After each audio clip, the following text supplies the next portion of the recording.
எப்படி பாக்குறீங்க? அவர் மீது குற்றம் சாட்டப்பட்டிருக்கிறது. அவர் மீது விசாரணைக்காக சிபிஐக்கு முன்னாடி அவர் ஆஜராயிருக்கிறாரு. சம்மன் அடிப்படையில் யாருக்கு சம்மன் வந்தாலும் போலீஸ் முன்னாடி ஆஜராக வேண்டியது அவர்களுடைய கடமை. அந்த முறையில் விஜய் போயிருக்காரு. அதுல ஒன்றும் விசேஷமான செய்தியெல்லாம் ஒன்றும் கிடையாது.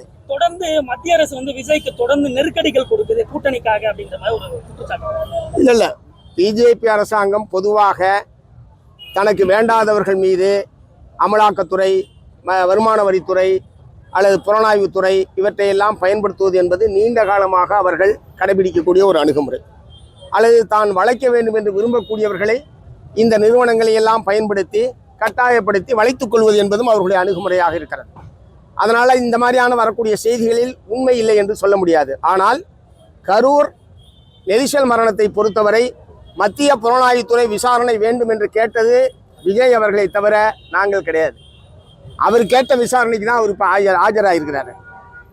இது அவர் ஒருவேளை அரசியலில் அனுபவமின்மை காரணமாக சிபிஐ யார் கட்டுப்பாட்டில் இருக்குது, சிபிஐ நேர்மையாக செயல்படக்கூடிய ஒன்றா அல்லது மோடி அமித்ஷாவினுடைய கைப்பாவையாக செயல்படுகிறதா என்பதை பற்றிய எந்த விதமான புரிதலும் இல்லாமல் அவர் கேட்டதனுடைய விளைவை இன்றைக்கு அனுபவித்துக் கொண்டிருக்கிறார்.